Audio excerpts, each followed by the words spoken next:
Yeah, I know. He was. Trivia time. Trivia time. What's that? Bernie Sanders, Madison High School, Brooklyn, New York. Oh, wow. Oh, wow. Okay. New York, stand up. FYI. FYI right there. FYI. Speaking of FYI, Joe Lacob, the owner of the Golden State Warriors, was on Dubs Talk with Grant Liffman, one of the Warriors outsiders. How is he booking all these great guests here? Bully, D. Wright, Joe Lacob. I mean, who's next? Mr. Here's what Rogers. Joe Lacob had to say about Klay Thompson. You know, the funniest stories always happen to be about Klay, as you might imagine. But, you know, I specifically can recall, even today, the very first year he was on the team. And I think we were in Sacramento. I remember being in Sacramento. And, you know, he was not, people don't remember, when we started out, he couldn't hit the broadside of a barn for a little while. It was a tough beginning. And I remember everyone saying, you know, oh, wow, don't play this guy. He can't shoot. And I think he didn't talk.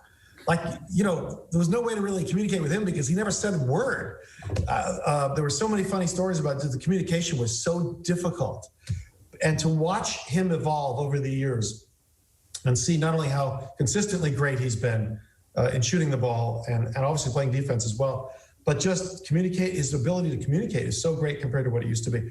So there's so many great stories. You know, it's hard to remember anyone in particular now, but with Klay that really ring true.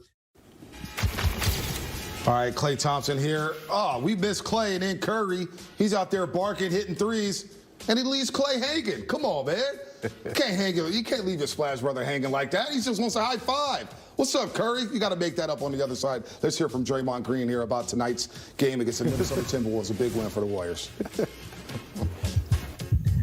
Hi, Draymond. What do you think Andrew Wiggins is showing early this season, particularly on the defensive end? I think he's now 6th in blocks in the NBA. Damn, that's crazy. I mean, he's really competing on that end. You know, I think since he's been here, he's shown, you know, that he's a very capable defender, and he's taken at it, you know, up a couple notches, you know, this year, which has been great for us. You know, he's really changing the game on that end for us. Draymond, you've been in attack mode the last few games. What's been the process behind that? Did you just flip a switch and decide to do it? Do you feel better? Like, what's been the motive? I think it's a mixture of everything. I think obviously getting my legs back and my conditioning under me, you know, kind of getting the flow and the rhythm and, you know, kind of trying to pick and choose my spots. You know, it's a new team, so, you know, having to figure all of that out. But I just told myself, you know, I just need to be aggressive. And I think when I'm aggressive, we're a better team. So I'll stay that way. No lies told there by Draymond Green as we take a look at our Toyota drive ahead. The Western Conference standings. Boy, it's going to be a dogfight all season long. He's working every day with Theo Robertson, Chris DeMarco, watching tape, you know, individual workouts, 3-on-3. So it's really the whole process, Nick. And as you said from the beginning, we're trying to win games too. And so I have to figure out what that means. And all it meant tonight was, you know, let's start Loon. Let's try to get off to a better start and flip their roles. And I think it worked out well. And doesn't mean I'm going to do it the whole year. It just feels like what I should do right now. Hi, Steve. All right, welcome back to Warriors Post Game Live. The Hall of Famer Chris Mullin, NBA champ Darrell Wright, and Mullin, you're the former coach, of course, at St. John's. What does Steve Kerr mean by saying development doesn't equal playing time, or vice versa? What message is he trying to relay to the rest of his team? Well, with the young player with James Wiseman, it's not just the minutes he's playing in the game, right? It's shoot-arounds, it's film sessions, it's skill development, skill work, working on his body, recovery, all these things he's learning. And to me, what happened tonight was he just added another piece to the puzzle, right? He just got better, coming off the bench, being productive, learning a different role, having a different view of the game. As Steve said, you can watch the game develop from the bench and then come in and put your imprint on the game. For sure, and like you say, he just added more value to himself. And a lot of young players understand, like, you don't get your minutes from game action. You get your minutes from workouts, from practice. That's when coaches see what you could bring on the court. So he's just basically saying he just got to continue to get better every day, get in the film studies and, get with your assistant coach who's helping you get better. So that's all it is. When you're developing, it's more than just game action. It's about skill work, and it's also about practice. That's most important.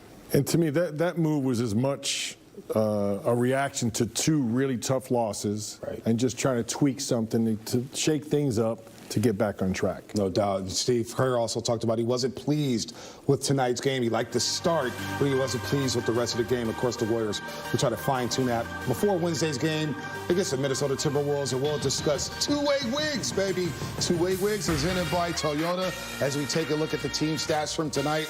Warriors with 14 made threes, and they hold Minnesota under 108.5. You better listen to Mully and D. Wright, baby. You better listen to him, because Jay McDaniels, thanks to him missing 2 free throws, Minnesota goes under the team total for points in a game. And, of course, the Warriors will see him again on Wednesday night. Let's bring in our Warriors reporter, Gareth Burke, who has a report on two-way wigs. Hey, Gareth, two-way wigs ain't playing this year, baby. He's playing some ball.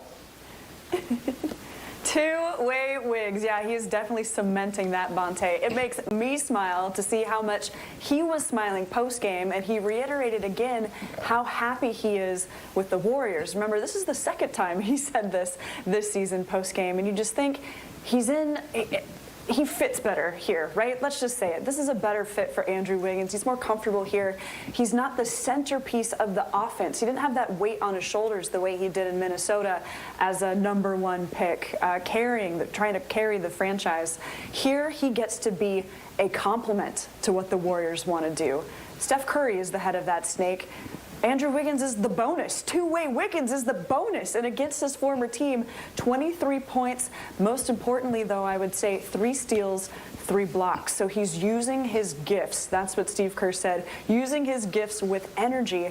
And actually, he said that they've talked about some goals for him this season, and that Wiggins wants to finish the end of the year on the all-defensive team. Oh, with the way he's playing, Kareth, he may just make one of those rosters, because as you mentioned, Kareth, 3 blocks, 3 steals, and 23 points. And the efficiency from the floor offensively, he's really playing at a high level. Kareth, we'll check out on Wednesday. Check out your work on Twitter as well at the My Teams app on NBCSportsBayArea.com. We're going to break down Wiggins here. Wiggins is playing, as Kareth just said, confidence, blocking shots, stealing, playing the passing lanes, energy, and efficiency, Mully. He is playing out of his world right now, playing the best basketball of his career. Really setting the tone on offense and defense, and here he's just relentless on the offensive glass. There's 3 Timberwolves. He just fights them off and gets a nice, easy putback. That's just straight effort, Darrell. He's playing some great ball. I love his patience on this right here, the rescreen. Looney being a smart veteran player, coming back knowing that his guy is in good position. Beasley goes under. Wiggins stops right behind the screen, knocks down a 3. That's the small things that don't show up in the stat sheet for Kevon Looney, getting his teammates open. Here, just a nice offensive, this is just a tough shot. This pretty decent defense. This is what Wiggins can do. I think he does a good job of rocking guys to sleep right here, just using that length, man. A quicker guard, meet him at the rim, and these are the extra efforts that gets the team going. And his length, anticipation, and just, pure athleticism. So good anticipation there. We saw him recover. He gets beat on the drive, but recover with his length. And maybe most important, he's got that joy and fun back to his game. I don't know if I've ever saw it in Minnesota. Did we see it at Kansas? I mean, maybe at Kansas when he was a Jayhawk. That was a long time ago. Carrot said it. The fit is so important. Yeah. He's in the right. His numbers are similar to what he did in Minnesota, but here it's enough. It fits better, and it's only going to get even better when Clay gets back. No doubt. Wiggins is playing the right way, no doubt about it, on both ends of the floor. We're going to show you a former Warrior who's playing the wrong way. Wow. Our own friend. D right? D wrong. The wrong way. We need a DA there. A DA because our old friend JaVale McGee showed you how to play the wrong way. Man. What's up, Darrell? JaVale, he thought this was his moment, He's man. playing point center. Point center. Let's go. I don't know about that one.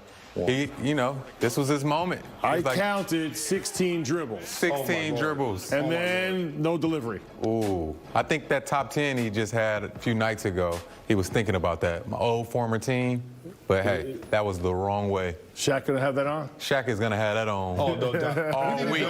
We needed the 1, 2, 3. We needed the teams with the numbers on there. I got 16. Hey, man, Clay took less dribbles when he scored 60 against Indiana. 5 less. He had 5 less dribbles. This guy dribbled 16 on one play.